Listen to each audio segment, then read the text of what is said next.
As the government shutdown continues into a sixth week, some of the most immediate effects are furloughs and a lapse in funding for SNAP benefits. As WTIU reports, the White House agreed to partially fund the food aid program this week, but it still leaves recipients waiting until that money gets distributed. The Indiana Family and Social Services Administration received guidance from the U.S. Department of Agriculture on SNAP allotments Tuesday. It expects to have new payment calculations for Indiana's recipients next week. But it means people like Shannon Treherne in Monroe County will lean on community resources in the meantime. Without SNAP, Pantry 279 is his most consistent source of food. I just don't understand how they think people are going to make it. My whole check goes to nothing but bills. Treherne used to work 12-hour shifts at Cook Medical before he was diagnosed with cancer in 2023. That's when he applied for SNAP.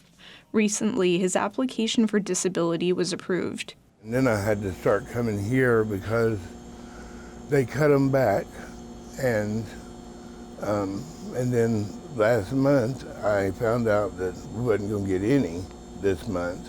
Since his diagnosis, Treherne can't be on his feet for long. He volunteers most days at Pantry 279. When the food stamps went away, it kind of scared me. You know, at first I didn't know what I was going to do because I can't go back to work. I can't last long enough. I'm lucky to be able to do it here because it's just 3 hours and I'm sitting.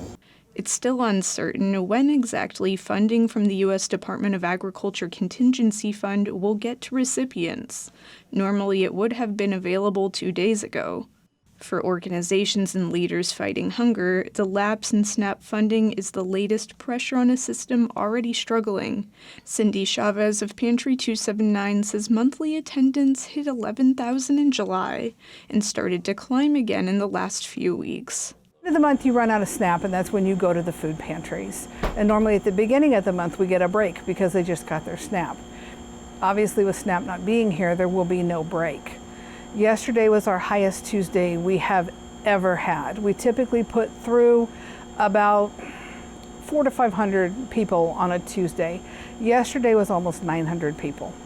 She says a lot of these were government workers. Some people drove more than an hour because their own town doesn't have a food pantry, or it was out by the time they got there. Most of these people have jobs, some of them 1 to 3 jobs. And they buy regular food with their money, but then supplement with SNAP. Now there's no supplementation, so they're here at the food pantries. In September, the average issuance per SNAP recipient in Indiana was $195 for the month. With what the White House agreed to pay, people are more likely to receive less than half of their normal amount. People have less money to spend on food, and in counties with higher reliance on SNAP, people will feel the effects. It's still going to impact our store. We're still going to lose sales if it's not funded 100%. We depend on those just like the customers depend on them to buy groceries. Every little bit helps, and we're in the penny business here at Babs. Every little penny matters to us. Freeman manages Babs Supermarket in Spencer, Indiana, population 2,300. In Owen County, where Spencer is located, about 1,900 people receive SNAP. We do a lot of business with the SNAP benefits and EBT. The SNAP benefits account for about 6% of our sales here at Babs, and about 12% of the sales at Save-A-Lot. With holidays coming soon, Treherne doesn't see an end to demand at food banks and pantries.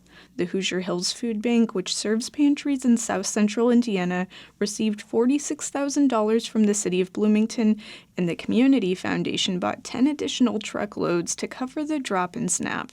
Treherne hopes the government shutdown will end soon. We're the ones paying them to be up there to decide all this stuff. And I think it's just sad that they can't do more for us. For Indiana News Desk, I'm WTIU. A little more than 4,100 households in Monroe County receive SNAP benefits. The average household receives $367 per month.